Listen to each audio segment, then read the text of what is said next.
আপনার ভিতরে ইয়াকিন, আপনি কোনো বাটফারি ছাড়তেন না। আপনি যেমনি আছেন এমনি এমনি হুজুরের লগে তালে তালে ডোলে আস্তাগফিরুল্লাহ রাব্বি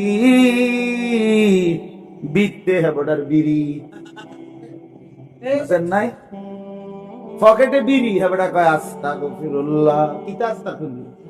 মস্কারি করেন, হ্যাঁ মস্কারি করেন, আল্লাহর সাথে মস্কারি করেন। ভিতরে হারাম পুরা সিদ্ধান্ত, ওজনে কমে দিয়ে যাবো, সিদ্ধান্ত সুদের টাকা খরচই করব, সিদ্ধান্ত অশ্লীল ছবি দেখেই যাব, সিদ্ধান্ত আমার বেড়ি বাচ্চা আমার ঘরে রঙিন টেলিভিশন দেখবেই, সিদ্ধান্ত হারাম, অথচ মুখে বলতেছে আস্তাগফিরুল্লাহ।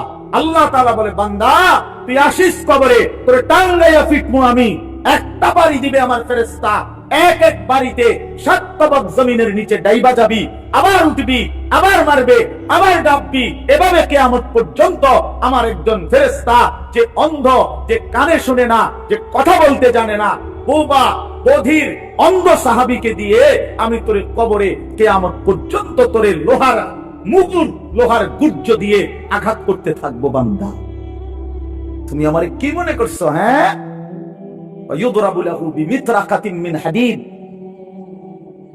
ضربة بين أذنيه فيصيح صيحة يسمعها من يليه إلا الثقلين।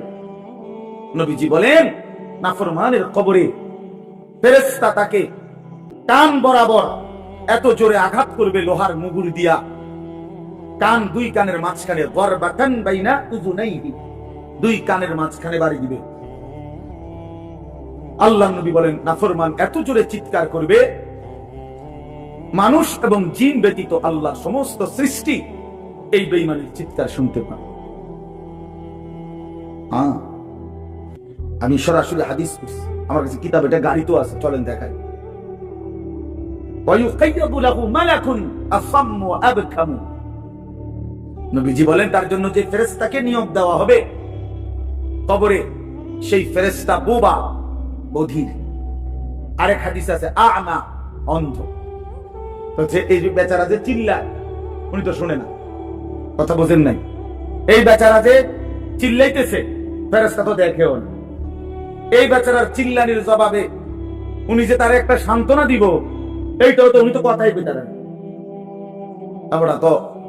আমরা তো শুধু ফিটের রূপে আছে, কি চলতে আছে, ওই বেটার দান শেষ, সে তো খবর নাই, ফেরেশতা তো শুধু ফিরতে আছে।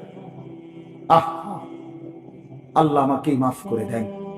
হাদিসের মধ্যে আছে, বাপ, বয়স্ক বাবা, আপনাদেরকে বলি, বয়স্ক বাপ জীবনটা শেষ হায়াত সাদওয়ানে শেষ করে দিলেন। বয়স্ক মানুষ জিফুত সব যখন মোটামুটি আয় রোজগার শুরু করে হন, এবার অসংখ্য মানুষ চা দোকানদারের সাথে চুক্তি করে, চা দোকানদার ভাই, এ আল্লাহর যে কয়দিন হায়াত দেয়, আল্লাহর রহমতে দোয়া করেন, এই 3টা-4টার দিকে আমু আমনের কাছে রাত 9টা-10টা পর্যন্ত যতক্ষণ শরীরে কুলা, আমনের চা দোয়ানে বইয়া থাকবো, বন খামু, বিড়ি খামু, চা খামু, আলু চপ, পেঁয়াজু, আর কি, আর টেলিভিশন শরীরে যে দূর পারি, অন্তার এই বয়স নাই, তারপরও চাইলাম পুরান কথা তো মনে হইব অন্তক। এই জন্য এই অসভ্যতা, 60 বছর বয়স এখনো বিড়ি খায়, 60 বছর বয়স এখনো কথায় কথায় গালি দেয়, 60 বছর বয়স এখনো হারামের রোজগার করে, 60 বছর এখনো চা দোকানে নর্তকীর নাচ আর নাটক সিনেমা দেখে। এই লোক কি পরিমাণ অসভ্যতা! এই লোকের গুনাহ কত ভারী চিন্তা করেন। গুনাহ শুরু করছে মনে 14 বছর থেকে, নাফরমানি শুরু করছে আজকে 15 বছর থেকে, বয়স হয়ে গেছে 60, আজও ফিরবার সময় হয় নাই, এখনো কবর মনে পড়ে নাই, এখনো আখিরাত মনে পড়ে নাই। হায় দুর্ভাগা বাবা, আর কোন দিন মনে পড়বে? বলে আর কোন দিন, আর কখন? আল্লাহকুমুত তাকাসুর হাত্তা যুরতুমুল মাকাবির, কোরআন শরীফে আছে, আল্লাহ বলছে, বান্দা আল্লাহকুমুত তাকাসুর, দুনিয়ার লোভ, দুনিয়ার নেশা বাড়ানোর প্রতিযোগিতা, আরো গাড়ি, আরো বাড়ি, আরো বিল্ডিং, আরো দালান, আরো জায়গা, আরো জমি, আরো ক্ষেত, আরো ফসল, আরো নেতাগিরি, আরো মাতব্বরি, আরো অহংকার, জি ফুত এই নিয়ে বাড়াবাড়ি, আল্লাহ তাআলা বলেন সব এগুলো তোমাদেরকে ডুবাইয়া দিল, আখিরাত ভুলাইয়া দিল। হাত্তা যুরতুমুল মাকাবির, এভাবেই একদিন কবরেই পৌঁছে গেলাম। একদিন তো কবরেই পৌঁছে গেলাম। কাল্লা সাউফা তা'লামুন, আল্লাহ বলে সাবধান বান্দা, এই কবরে আসলেই তুমি জানতে পারবা তোমার নাফরমানির শাস্তি কি। সুম্মা কাল্লা সাউফা তা'লামুন, আবারও জানতে পারবা হাসরের ময়দানে জাহান্নামের শাস্তি দিয়া তোমার নাফরমানির পরিণতি কি। দুইবার বলছেন আল্লাহ, একবার বলছে কবরে জানতে পারবা তোমার নাফরমানির শাস্তি কি, আরেকবার জাহান্নামে জানতে পারবা হাসরে তোমার নাফরমানির শাস্তি কি। সামান্য কয়টা বুট বেচতে বেচতে বেচারা এক ওয়াক্ত নামাজ পড়ে না, কদ্দুর চা বেচে, দুইটা বহন বেচে, বেচারা এক ওয়াক্ত নামাজ পড়ে না। একটা অটো চালায়, নামাজ পড়ে না। একটা সিএনজি চালায়, নামাজ পড়ে না। 12,000 14,000 টাকার একটা বেতন, এই কদ্দুর চাকরি করে, এইটুকুর জন্য একটা নামাজ, একটা সেজদা দেয় না আল্লাহকে। হায় রে নাফরমান, কি পাইয়া আল্লাহরে ভুলে গেল। এই একটা বুটমুড়ির দোকান, একটা বনবিড়ির দোকান, একটা অটো, একটা সিএনজি, 12,000 14,000 20,000 টাকার একটা সামান্য চাকরি, এই সামান্য এটুকুর জন্য আল্লাহকে ছেড়ে দিলেন, আখিরাতকে ভুলে গেলেন। আস্তাগফিরুল্লাহ, আস্তাগফিরুল্লাহ। প্রিয় ভাই আমার, ছেলেরা আমার, তোমাদেরকে বলি ভাইয়া, 12,000 টাকার একটা বড় মোবাইল অথবা 18,000 টাকা 20,000 টাকার একটা মোবাইল পাইয়া আল্লাহকে এইভাবে ভুলে গেলা। নিজের চরিত্র, নিজের ইজ্জত, নিজের আত্মমর্যাদা, নিজের বংশের মর্যাদা, বাবা মায়ের সম্মান, ইসলামের সম্মান, আল্লাহর কথা, রসুলের কথা, কবর, মরণ, আখিরাত সব ভুলে গেলা ভাইয়া। এই মাত্র 20,000 টাকার কাছে এভাবে হেরে গেলা, এভাবে চরিত্রহীন হয়ে গেলা। সারা দিন নাই, রাত নাই। আমাদের ছেলেগুলোর দিকে তাকাইলে মায়া হয়। সারাটা দিন হাঁটে, বসে, চলে, ফিরে, শুধু মোবাইল, শুধু মোবাইল, শুধু মোবাইল, শুধু রাতকে রাত, সারা রাত। ওই দেখেন ওই অপদার্থ কি করে, দেখেন, দেখছেন, দেখছেন ভাই, কি পরিমাণ অপদার্থ, দেখেন কি পরিমাণ বেহায়া। চিন্তা করছেন? হ্যাঁ, এটাই জীবন। কিসের ইসলাম? কে বলে, কি বলে, আমার মোবাইল, আমি আছি, আমার মোবাইল আছে, এমবি আছে, চার্জ আছে, খালাস। আর কি বলে? এই অসভ্যতার শেষ কোথায়? এই নোংরামির শেষ কোথায় বলেন? আমাদের এই প্রজন্ম গিয়ে থামবে কোথায়? 12 বছর 14 বছরের ছেলে যদি দিন রাত এভাবে মোবাইল ব্যবহার করে, তার ভবিষ্যৎ কি? তার আগামীর সম্ভাবনা কি? আগামীর পরিণতি কি? বাস আপনারা যারা বাবারা এই যে সন্তানগুলো রেখে যাচ্ছেন, এদের ভবিষ্যৎ কি? যে একটা ওয়াক্ত নামাজ পড়ে না, যে আল্লাহর কোরআন পড়ে না। আল্লাহ আমাদেরকে বুঝ দান করেন, আল্লাহ আমাদের দিল দান করেন, আল্লাহ তাআলা আমাদেরকে ফিকির দান করেন। আমার ভাই, আমার বাবা, আমার তাইলে মূল বক্তব্য হলো, আমাদের জিন্দেগির একটা মূল বিষয়, আমরা মুসলমান হিসাবে আমাদের মৌলিক দায়িত্বই হলো দুইটা জিনিস। একটা হলো গুনাহ বর্জন, আর একটা হলো আল্লাহ তাআলার হুকুম পালন। এটাই আমগো জিন্দেগি। ভাল লাগলো এটাই কাম, ভালো না লাগলো এটা কাম। মন মতো হইলো এটাই জীবন, মন মতো না হইলো এটা জীবন। কথা বুঝেন না? নামাজ আমারে পড়তেই হবে। এবার যত কষ্টই লাগুক, যত ক্লান্তি লাগুক, আমাকে পড়তেই হবে। সুদ, ঘুষ, মিথ্যা, হারাম রোজগার আমার ছাড়তেই হবে। এবার আমার সামনে বাকি সবাই লক্ষ কোটি টাকার, মিলিয়ন মিলিয়ন টাকার মালিক হয়ে যাক, কিন্তু আমার যেহেতু অনুমতি নাই, আমি এটা যাওয়া যাবে না। এটাই মুসলমান, এটাই জীবন, এটাই তাকওয়া। আল্লাহ তাআলা আমাদের কাছে এটাই চায়, বান্দা গুনাহ বর্জন করো, আমার হুকুম পালন করো, বিনিময়ে আমি আল্লাহর কাছ থেকে অনন্তকালের জান্নাত বুঝে নাও। এটাকেই বলে তাকওয়া। এই ব্যক্তিকেই বলে মুত্তাকি, যে নিজেকে গুনাহ থেকে বিরত রাখে, আল্লাহ তাআলার হুকুমের মধ্যে ব্যস্ত রাখে, আল্লাহর হুকুম পালন ব্যস্ত, যত কষ্টই হোক। আপনাদেরকে আমি একটা কথা বুঝাই। মনে করেন আমি প্রতিদিন রাতের 3:30, 3টা, 4টা সচরাচর এই টাইমে বাসায় ফিরি। তো ফিরা ফজরের নামাজ হলো 5:40 জামাত। তাহলে আমার হাতে তখন আর সময় আছে 1 ঘন্টা, 1.5 ঘন্টা, সোয়া ঘন্টা এরকম। এখন এই পুরা টাইম আমি বসে থাকাও আমার জন্য কষ্টকর, কারণ আমি এই 11টা বা 12টার দিকে ঘুম থেকে উঠে যে দৌড়াদৌড়ি শুরু করি, হুলস্থুল ব্যস্ততা, রাত 2টা বাজলে 3টা বাজলে আমার শরীরে আর বল থাকে না। আমি প্রচন্ড ক্লান্ত হয়ে যাই। সারা দিনের মাহফিল ছাড়াও আরো বহু কাজের সাথে কম বেশি আমার সম্পৃক্ততা আছে, অসংখ্য দিনই কাজের সাথে ব্যস্ততা আছে।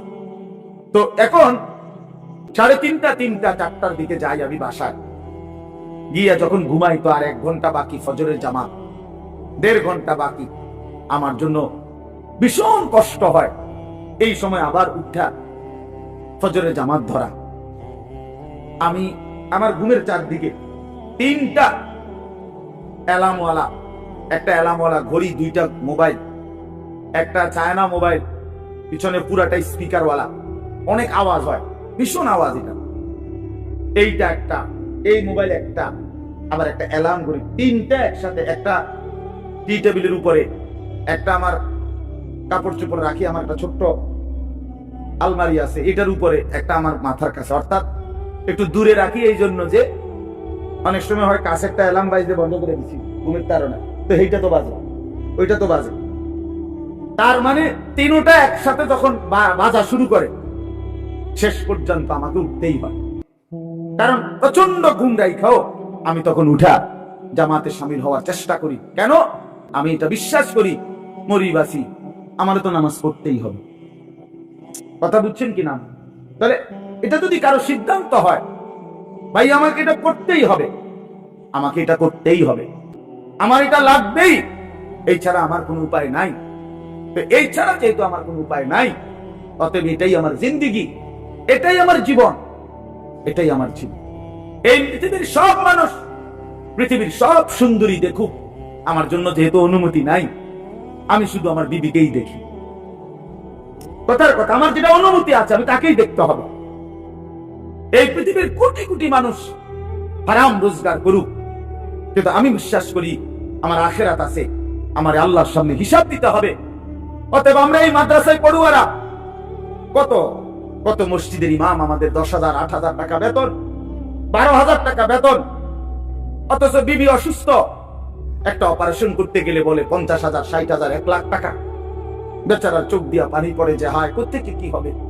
কিন্তু এরপরেও এই 8-10,000 টাকা বেতনে আমাদের এই কওমি মাদ্রাসাগুলোর বেতন, উস্তাদদের যা বেতন তো আমরা বলি না, এই যাই একটু ওজিফা দেয়, এটা তো এক একজনের 50, 60, 70, 80,000 টাকা করে, ঠিক না? কি বলে জানেন? অল্প কয় টাকা, অল্প কয় টাকা। এইটুকু দিয়ে খোদার 30 মাস, 30 দিন আখিরাতের আশায়, পরকালের আশায় কলিজা বাইন্ধা হারাম থেকে বাইচা জিন্দেগি চালায় বাপ। কারণ মুমিন বিশ্বাস করে এটাই আমার শেষ না, ইমানদার বিশ্বাস করে, মুত্তাকি বিশ্বাস করে এখানে আমার শেষ না। ऐसे रहे या वैसे रहे, वहां देखना फिर कैसे रहे। দুনিয়া এমনি কিংবা হেমনে, একভাবে না একভাবে থেকেই গেলাম, দেখার বিষয় হলো সেখানে কেমন থাকবো। ওহা মানে সেখানে, ওহা দেখনা ফির कैसे रहे, ওখানে কেমন থাকবেন সেটা মূল বিষয়। এখানে সুখে থাকলেও কবরে যেতে হবে, এখানে দুঃখ থাকলেও কবরে যেতে হবে। যুবক ভাই, আমার নওজোয়ান, আমার বয়স্ক বাপ, আমাকেও বলি, আপনাকেও বলি, এটাই সত্য যে আল্লাহ তাআলা আমাদেরকে বলছে, বান্দা আমি কিন্তু তোমারে রাখবো না, আমি তোমারে নিয়েই আসবো। হাসলেও মরে যাবা, কাঁদলেও মরে যাবা। সুখের অট্টালিকায় যদি থাকো তবুও মৃত্যু হবে, দুঃখের কুড়ে ঘরেও যদি পড়ে থাকো তবুও মৃত্যু হবে। সুস্থ থাকলেও মরে যাবা, অসুস্থ হইলেও মরে যাবা। 3 বেলা খানা সন্তানের বিদেশের টাকা, বিল্ডিং এর টাকা, বাড়ি ভাড়া সব থাকলেও মরে যাবা, কিচ্ছু না থাকলেও মরে যাবা। জীবনে কোনোদিন যে সুখ দেখে নাই তারও মৃত্যু হবে। জীবনে যে কোনোদিন দুঃখ দেখে নাই, প্রিয় বন্ধু আমার, সেও মরে যাবে। আমার ভাই, কেউ মরতে চায় না, কোনো মানুষ মরতে চায় না, আত্মীয় স্বজনও তাকে মরতে দিতে চায় না। সবাই তো চেষ্টা করে বেঁচে যাক, কিন্তু কে তাকে নিয়ে যায়? কে তাকে নিয়ে যায়? প্রতিদিন যে মানুষ মরে, প্রতিদিন যে দাফন হয়, বন্ধু আমার, এরা কেউ মরতে চায় নাই, কিন্তু এক অদৃশ্য মালিক তিনি তাদেরকে নিয়ে যাচ্ছেন, নিয়ে যাচ্ছেন। অতএব প্রিয় বন্ধু, প্রিয় বাপ, সবার কাছে অনুরোধ আপনাদের, এই ভাই আমি আমার সহ আপনাদেরকে অনুরোধ করলাম, গুনাহ ছেড়ে দেন, আল্লাহর নাফরমানি ছেড়ে দেন। বাপ, এই ছেলেরা, বাপ, তোমরা জানো না, আমি বহুদিন বলছি যে ফিলিস্তিনে আজীবন রক্ত ঝরবে। আমাদের ছেলেরা তোমরা বসে বসে মোবাইল টিপবা, এমন নাও হইতে পারে। রোহিঙ্গা মুসলমান আজীবন কষ্ট পাবে, কাশ্মীরের মুসলমান আজীবন কষ্ট পাবে, তুমি পাইবা না, তোমার উপরে কোনো মুসিবত আসবে না, এটা ভাবছিল। বহুদিন আমরা বলছি, বারবার বলতেছি।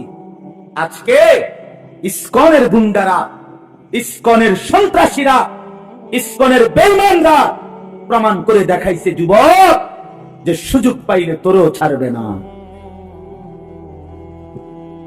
সুযোগ পাইলে ছাড়বে না।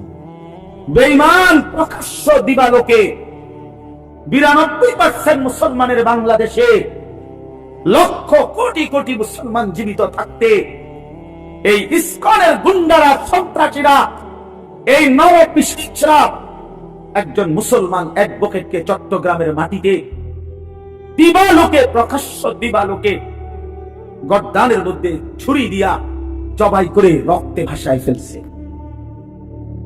এই জন্য প্রমাণ হইছে বন্ধু, যে তোমরা মনে করছো কেবল মুসিবত হুজুরদের, না না, বেঈমান এতটাই বেঈমান, এতটা উগ্র, এতটা সন্ত্রাসী, এতটা জঘন্য, যে পাইলে আমাদের মুসলমান কাউকে ছাড়বে না, কাউকে।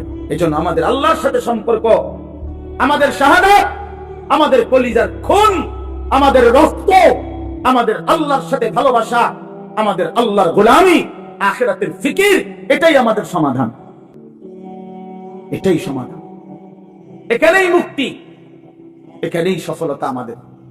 আল্লাহকে বাদ দিয়ে এই দুনিয়া নিয়ে ব্যস্ত থেকে, বারবার বলছি আমি যুবক তোমাদেরকে, অচিরেই তোমরা দেখবা মাতৃভূমি, নিজের এই মাতৃভূমিতে, আজকে একদিন শুনছি ফিলিস্তিন, একদিন শুনছি রোহিঙ্গা, একদিন শুনছি কাশ্মীর, আজ দেখলাম নিজ মাতৃভূমি শহীদের রক্তে রঞ্জিত। তাইলে কিসের আশায় মোবাইল টিপো? নারী দেখো, ছবি দেখো, অশ্লীল দৃশ্য দেখো। কে তোমার এত নিরাপত্তা দিয়ে দিল যে তোমার কোনো মুসিবত আসবে না, তোমার কোনো বিপদ হবে না, তোমার উপরে কোনো জুলুম হবে না, তুমি কোনোদিন নির্যাতিত হবে না? তোমরা এই নিশ্চয়তা কেমনে পাইলা? যে কারণে তোমরা এইভাবে পাগল হয়ে গেছো। সারা দিন নাই, রাত নাই, অগণিত ছেলে মাশাআল্লাহ তোমরা এখানে বসছো, অসংখ্য ছেলে, তোমরা বাপ এক ওয়াক্ত নামাজ পড়ো না, তুমি এত বড় নিকৃষ্ট কেমনে হইলা?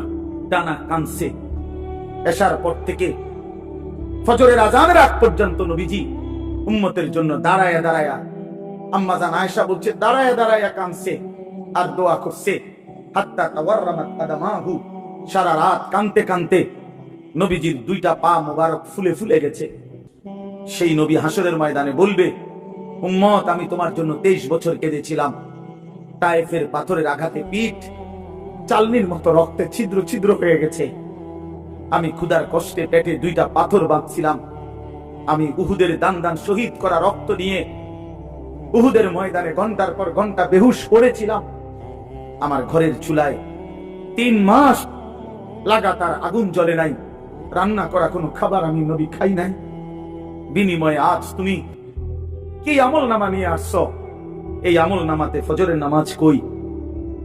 এই আমল নামাতে 30 বছর তুমি আমার উম্মত, 30 বছর সুদ খাইলা, তুমি আমার উম্মত, তোমার স্ত্রী কোনোদিন পর্দা করে নাই, তুমি আমার উম্মত, তোমার ঘরে প্রতিদিন রঙিন টেলিভিশন চলে, তুমি আমার উম্মত হয়ে 60 বছর কেমনে বিড়ি সিগারেট খাইলা? তুমি আমার উম্মত হয়ে এত লম্বা সময় কেমনে দাড়ি কাইটা থাকতে পারলা? উম্মত, এত বড় বেইজ্জতি আমারে কেমনে করলা? এটা কি আনছো উম্মত? আমি এটা কি আমল নামা? আমার চোখের পানি, আমার রক্ত, আমার তার কষ্ট সব ভুলে গেলাম। নবী বলবে বাপ, বলবে উম্মত, আমি এটা নিয়ে আমার মালিকের সামনে কেমনে দাঁড়াবো? কেমনে দাঁড়াবো? কেমনে দাঁড়াবো? আমি কেমনে বলবো আমি যে রব্বুল আলামিন এটা শ্রেষ্ঠ নবীর, শ্রেষ্ঠ উম্মতের আমল নামা, আমি এটা কিভাবে পেশ করব, সুপারিশ করব কিভাবে তোমার জন্য?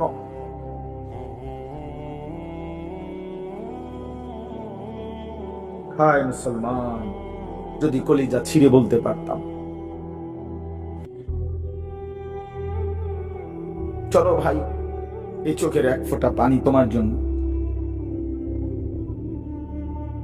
আল্লাহ আমাদের সন্তানদেরকে বুঝতাম, তোমরা নামাজি হও, তোমরা আল্লাহরে নারাজ করো না, তোমরা রাসূলুল্লাহ সাল্লাল্লাহু আলাইহি সাল্লামকে বেইজ্জতি করো না, বেইজ্জতি করো না, অপমান করো না। নবী কষ্ট পাবে যে উম্মত, আমি শ্রেষ্ঠ নবী, আমার উম্মত তো শ্রেষ্ঠ উম্মত, কুনতুম খায়রা উম্মাহ, তোমরা আমারে অপমান করো না। প্রতিদিন দুশমন ষড়যন্ত্র করে এই বাংলাদেশের জমিনে এত বিপুল পরিমাণ মুসলমান কিভাবে নিশ্চিহ্ন করে দিবে। ওইখান থেকে হিন্দুত্ববাদীরা হুঙ্কার ছাড়ে আমাদেরকে উড়াইয়া দিবে, আমাদেরকে পেঁয়াজের খোটা দেয়, পেঁয়াজ, আলু, জানেন? ইন্ডিয়া থেকে আমাদেরকে ধমক দিচ্ছে, আমাদের পেঁয়াজ বন্ধ করে দিবে, আলু বন্ধ করে দিবে। পেঁয়াজ তার আব্বা, আলু তার আব্বার, হ্যাঁ, আলু তোর বাপের বেটা। তোর ইন্ডিয়ার মধ্যে যেই ফসল উৎপন্ন হয় এটা তোর মোদি আব্বার, এটা তাই না?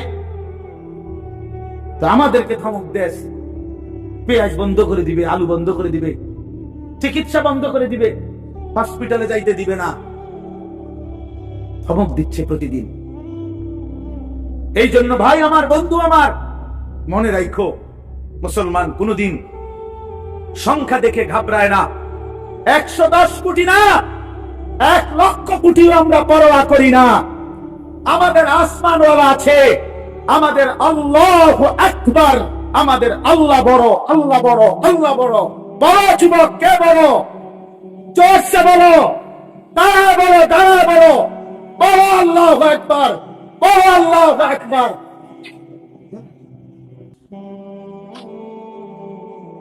জোরে বলো, জোরে। ইসকনের সন্ত্রাসীরা দেশে থাকতে পারবে না। এদেশ মুসলমানের, এদেশ ইমানদারের, এদেশ কোরআনের, এদেশ ইসলামের। আমরা চ্যালেঞ্জ করলাম ইন্ডিয়াকে, চ্যালেঞ্জ করলাম বেটা, 110 কোটির বড়াই দেখাও বেটা। ইমানদারের সন্তান আছে ইনশাআল্লাহ। কলিজার খুনে শহীদ সাইফুল ইসলাম আলিফের রক্তের উপরে, শাহাদাতের খুনের উপরে ইনশাআল্লাহ ইসকন এদেশে নিষিদ্ধ হবেই হবে। এদেশে কালেমার পতাকা উড়বে, এদেশে ইসলামের পতাকা উড়বে। তোমরা থাকবা তো ইনশাআল্লাহ? বলো নওজোয়ান ইনশাআল্লাহ, জোরসে বলো, আরো জোরে, আরো জোরে, আরো জোরে। জাগো নওজোয়ান, ওঠো নওজোয়ান, দাঁড়াও নওজোয়ান, হিম্মত করো নওজোয়ান ইনশাআল্লাহ। বসো, বিজয় ইসলামের ইনশাআল্লাহ, বিজয় কোরআনেরই হবে ইনশাআল্লাহ। আল্লাহ তাআলা আমাদের সমস্ত সন্তানদেরকে হিম্মত দান করেন। মুসলমানের রক্তে, মুসলমানের কলিজায় ঈমান চলে যায় না কখনোই, মাঝে মাঝে চাপা পড়ে থাকে, আবার জেগে ওঠে, আবার জেগে ওঠে ইনশাআল্লাহ। আমরা বিশ্বাস করি আমাদের এই নওজোয়ানরা একদিন সব ফিরে আসবে ইনশাআল্লাহ। এই গুনার আসক্তি, নারীর আসক্তি ছেড়ে দিয়ে সেজদা দিয়ে ইনশাআল্লাহ মজা পাবে, আল্লাহকে ডাইকা মজা। আল্লাহ তৌফিক দান করেন, আল্লাহ তাআলা কবুল করে নেন, আল্লাহ তাআলা হিম্মত দান করেন। আমি এবার শুধু শেষ আমার কথা তর্জমাটা বলি, তাহলে আমার কথা শেষ। 10টা আয়াতের তর্জমা শুনেন, শুধু অনুবাদ শুনলেই আপনি বুঝবেন আল্লাহ কি বলছেন। ইন্নাল মুত্তাকিনা ফি যিলালিন ওয়া আয়ুন, আল্লাহ বলে গুনাহ থেকে বিরত থাকবে যারা, আমার হুকুম মানবে যারা, তারাই আমার মুত্তাকি বান্দা। আমি আল্লাহ ওয়াদা দিলাম তাদেরকে আমি আল্লাহ অনন্তকালের জন্য জান্নাতের ছায়া এবং জান্নাতের ঝর্ণা ধারাতেই থাকতে দেব। ওয়া ফাওয়াকিহা মিম্মা ইয়াশতাহুন, এবং আমার বান্দা যা চাইবে জান্নাতে আমি সমস্ত ফল ফলাদি দ্বারা তাকে আপ্যায়ন করব। কুলু ওয়াশরাবু হানিআম বিমা কুনতুম তা'মালুন, আর আমি আল্লাহই আমার জান্নাতি বান্দাকে বলবো সারা জিন্দেগীর নেক আমলের বিনিময়ে পুরা জান্নাত নিশ্চিন্তে আরামসে খাও, পান করো, উপভোগ করো। ইন্না কাযালিকা নাজজিল মুহসিনিন, আল্লাহ তাআলা বলেন আমি এভাবেই আমার নেককার পুণ্যবান আমার অনুগত বান্দাদেরকে বিনিময় দিয়ে থাকি। সুবহানাল্লাহ। এবারের উল্টোটা আল্লাহ বলেন, এবারের বিপরীতটাও শোনো বান্দা, আমার অনুগত মুত্তাকি নেককার বান্দাকে তো আমি বললামই পুরস্কার দেব, এবার অবাধ্যকে কি করব? ওয়াইলুন ইয়াউমাইযিল লিল মুকাদ্দিবিন, আল্লাহ বলেন মিথ্যাবাদী নাফরমান পাপী তোমরাও শুনে রাখো, ইয়াউমাইযিন সেদিন তোমাদের জন্য ওয়াইলুন জাহান্নাম। কুলু ওয়া তামাত্তাউ কালিলান ইন্নাকুম মুজরিমুন, অল্প কিছুক্ষণের এই দুনিয়ায় তোমরা নাফরমানেরা খাও, ভোগ করো, কোনো অসুবিধা নাই, আমি বাধা দেব না এখন, তবে শুধু মনে রাখবা ইন্নাকুম মুজরিমুন, তুমি কিন্তু পাপী। নাস্তা খাও মনে না মানা নাই, শুধু মনে রাখো ফজরের নামাজ পড়ো নাই। রাতের ভাত খাও বান্দা, কোনো অসুবিধা নাই, শুধু মনে রাখো এশার নামাজ পড়ো নাই। বিল্ডিং করছো করো, ঘুমাইতে চাচ্ছ ঘুমাও, শুধু মনে রাখো সুদের টাকা, কিস্তির টাকা, লোনের টাকায় বানানো বাড়ি, এই কথা শুধু মনে রাখো। এখন ঘুমাও, ভাত তরকারি খাও, দুনিয়া আমি আটকাবো না, দুনিয়া আমি জন্তু জানোয়ারকেও আটকাই না, খানা তো আমি কুত্তারেও খাওয়াই, তোমারে খাওয়াইতাম না। ঘুম তো আমি কুত্তারেও ঘুমাইতে দেই, তোমারে দেব না। দুনিয়া তো ভোগ করতে দিছি আমি জানোয়ারকেও, তোরে ভোগ করতে দেব না কেন? বান্দা খাও, কোনো অসুবিধা নেই, শুধু মনে রাখবা নাফরমান ওয়াইলুন ইয়াউমাইযিল লিল মুকাদ্দিবিন, সেদিন কিন্তু জাহান্নাম। আবার বলছি কথা এটা, ফাইযা কিলা লাহুমুর কাউ লা ইয়ারকাউন, তোমারে বারবার বলা হয়েছিল নামাজ পড়তে, তুমি মোটেও নামাজ পড়লা না, তুমি বিষয়টারে পাত্তাই দিলা না। ওয়াইলুন ইয়াউমাইযিল লিল মুকাদ্দিবিন, আবারও বলছি নাফরমান সেদিন কিন্তু জাহান্নাম। এই সূরাতে 10 বার কথা এটা আছে, আশ্চর্য। এই সূরাটার মধ্যে মোট 50টা আয়াত, কয়টা? এর মধ্যে 10টা আয়াত 10 বার এই কথাটা লাগবে। ওয়াইলুন ইয়াউমাইযিল লিল মুকাদ্দিবিন, মিথ্যাবাদী নাফরমান পাপীদের জন্য সেদিন জাহান্নাম, জাহান্নাম, জাহান্নাম, জাহান্নাম, জাহান্নাম, জাহান্নাম, এই কথাটা 10 বার আসছে। আর কতবার বলতো? কথা বোঝেন নাই? এক সূরাতে কয়বার? 10। এই সর্বশেষ কথা হলো তাবি আইয়ি হাদিসিন বাদাহু ইউমিনুন, আল্লাহ তাআলা বলেন বান্দা এত ভাবে বললাম, এতবার বললাম, এত বড় কোরআন দিলাম, 23 বছরে আমি আল্লাহ সর্বশ্রেষ্ঠ কোরআন নাজিল করলাম, এক একটা কথা বারবার বারবার বারবার বললাম, আকিমুস সালাহ, আকিমুস সালাহ, আকিমুস সালাহ, আকিমুস সালাহ, আকিমুস সালাহ, ইত্তাকুল্লাহ, ইত্তাকুল্লাহ, ইত্তাকুল্লাহ, ইত্তাকুল্লাহ, ইত্তাকুল্লাহ, ইয়া আইয়ুহাল্লাযীনা আমানু, ইয়া আইয়ুহাল্লাযীনা আমানু, ইয়া আইয়ুহাল্লাযীনা আমানু, ওয়াইলুন ইয়াউমাইযিল লিল মুকাদ্দিবিন, ওয়াইলুন ইয়াউমাইযিল লিল মুকাদ্দিবিন, ফাবিআইয়ি আলাই রাব্বিকুমা তুকাদ্দিবান, ফাবিআইয়ি আলাই রাব্বিকুমা তুকাদ্দিবান। এভাবে বারবার বারবার বারবার বারবার প্রতিটা কথা বলার পর এই শেষ আল্লাহ বলতেছে ফাবিআইয়ি হাদিসিন বাদাহু ইউমিনুন, আমার বান্দা এরপরে আর আমি কোন কথা বললে, আর কতবার বললে, আর কেমনে বললে, এর চাইতে আর দামি কোন কিতাব নাজিল করিলে, আমার শ্রেষ্ঠতম বন্ধু মুহাম্মদ সাল্লাল্লাহু আলাইহি সাল্লাম, তার চাইতে আর কাকে পাঠাইলে তুমি ইউমিনুন, আমি আল্লাহর কথা মেনে নিতা বান্দা, তুমি বলো। বলো ভাই, শেষ কথা আমার, তুমি ফয়সালা করো। আল্লাহ তোমারে আর কতবার বললে তুমি নামাজ পড়ো? মহান আল্লাহর মতো মালিক আর কতবার বললে তুমি হারাম ছাড়বে? আপনারা সুদখোরেরা বলেন, আর কতবার বললে আপনি সুদ ছাড়তেন? ঘুষখোরেরা বলেন, কিস্তিখোরেরা বলেন, হারামখোরেরা বলেন, মদখোরকে জিজ্ঞেস করেন, নেশাখোরকে জিজ্ঞেস করেন, বেপর্দা বোনকে জিজ্ঞেস করেন, বেপর্দা মাকে জিজ্ঞেস করেন। যুবক তোমরা যারা নারী নিয়ে ব্যস্ত, তোমাদেরকে বলি, আর কতবার নিষেধ করলে আল্লাহ, নবী আর কতটা কাঁদলে আমরা মেনে নিতাম? এই দুই কথা সাংঘাতিক। এখন আল্লাহ বলছে, বান্দা আমি আর কতবার বললে, আর কেমনে বললে আমার কথা তুমি মানতা? আর নবীজি বলবে, উম্মত 23 বছরে আমি আর কত কাঁদলে, আর কত রক্ত ঝরাইলে, আর কত চোখের পানি ফেললে তুমি আমারে মনে করতা? এই দুই কথার কি জবাব দিবেন? আপনারা রেডি বলেন, আমার শেষ কয় কথা। এক, আল্লাহ বলবেন, বান্দা এত বড় কোরআন নাজিল করে এতবার বললাম, আর কতবার বললে তুমি আমার কথা মানতা? এটা কি উত্তর দিবেন আল্লাহরে? ঠিক করে।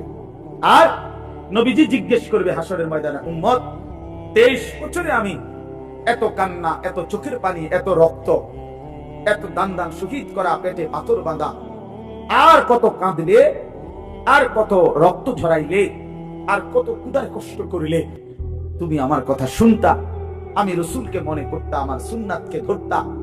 আমি জানতে চাই, বলো। হ্যাঁ, আহ মাশা, চাচা যান দিল থেকে কথা বলছে যে কোনো জবাব থাকবে? আসলে কি কোনো জবাব থাকবে ভাইয়া? বলো, ছেলেরা বলো, ভাই তোমরা বলো, কি বলবা তখন? মালিকের সামনে, রসুলের সামনে। আর এই দুইজন ছাড়া তখন হাসরের ময়দানে আপন থাকবে কে? কথা বলেন না। আল্লাহ এবং তার রসুল ব্যতীত আপন কে? আল্লাহ আমাদেরকে বুঝ দান করেন। এই জামিয়া ইসলামিয়া দারুল উলুম রূপসী মাদ্রাসা আল্লাহ তাআলা ভরপুর কবুল করেন।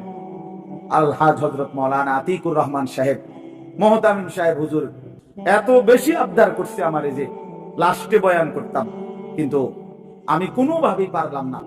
আমার কুমিল্লা শহরে বয়ান আছে, ওইখানে আমার শাইখ আরিফ বিল্লাহ হাকিমুন নফস আল্লামা মুফতি মুশতাকুন নবী কাসিমি হুজুর ওই মাহফিলে মাগরিব বাদ বয়ান করবে।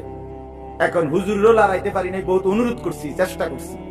হুজুরে আবার ওনাদেরকে দিয়ে চেষ্টা করছে, লাস্টে হুজুরে যেখানে বয়ান, বহুত চেষ্টা করছি আমি, হুজুরকে বলছি, অনুরোধ করছি, ওই মাহফিল ওয়ালাদেরকে বলছি, কিন্তু উনিও আমাদের বহুতই ঘনিষ্ঠ মানুষ, এই যার মাহফিল, এই সব মিলাই আমি পারি নাই।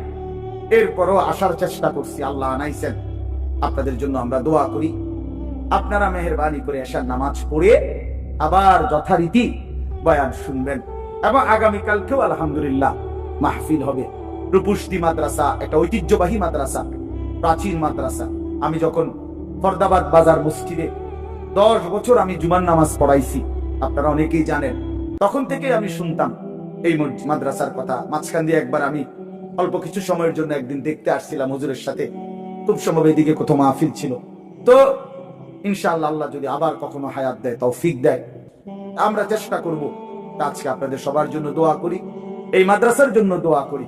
প্রথম দিন থেকে শেষ আজ পর্যন্ত মাদ্রাসার মাটি, জমি, ইট, বালু, সিমেন্ট, মাদ্রাসার প্রতিটা পরতে ছাত্র ওস্তাদদেরকে খেদমত করতে গিয়ে যে যেভাবে মাদ্রাসার সাথে জুড়েছে, একটা টাকা বুঝি না, লাখ টাকা বুঝি না, একটা হাসি যে দিছে, একটা সুন্দর কথা যে বলছে, আল্লাহ তাদের সকলকে উত্তম বিনিময় দান করেন। আল্লাহ সবাইকে কবুল করে নেন। মাদ্রাসার পাশে থাকেন, তালেবে ইলমদের পাশে থাকেন, উলামায়ে কেরামের সাথেই থাকেন। আল্লাহ রাসূল সাল্লাল্লাহু আলাইহি ওয়াসাল্লাম বলেছে, দুনিয়াতে 4টা জিনিস সবচেয়ে প্রিয়। 1 আল্লাহর জিকির, 2 আল্লাহর ইবাদত, 3 উলামায়ে কেরাম, 4 তালেবে ইলম। এটা হাদিস। الدنيا ملعونة وملعون ما فيها إلا ذكر الله وما والاه أو عالم أو متعلم। এই 4 জিনিস দুনিয়াতে সবচেয়ে প্রিয়, আল্লাহর জিকির, আল্লাহর ইবাদত, উলামায়ে কেরাম, তালেবে ইলম। মাদ্রাসারই ছাত্ররা। এই জন্য আপনারা তাদেরকে ভালোবাসবেন তো ইনশাআল্লাহ। আল্লাহ তাআলা আপনাদেরকে তৌফিক দেন, কবুল করেন। আমাদের নওজওয়ানদেরকে আল্লাহ ফিরবার তৌফিক দান করেন, আমিন। সুবহানাল্লাহ।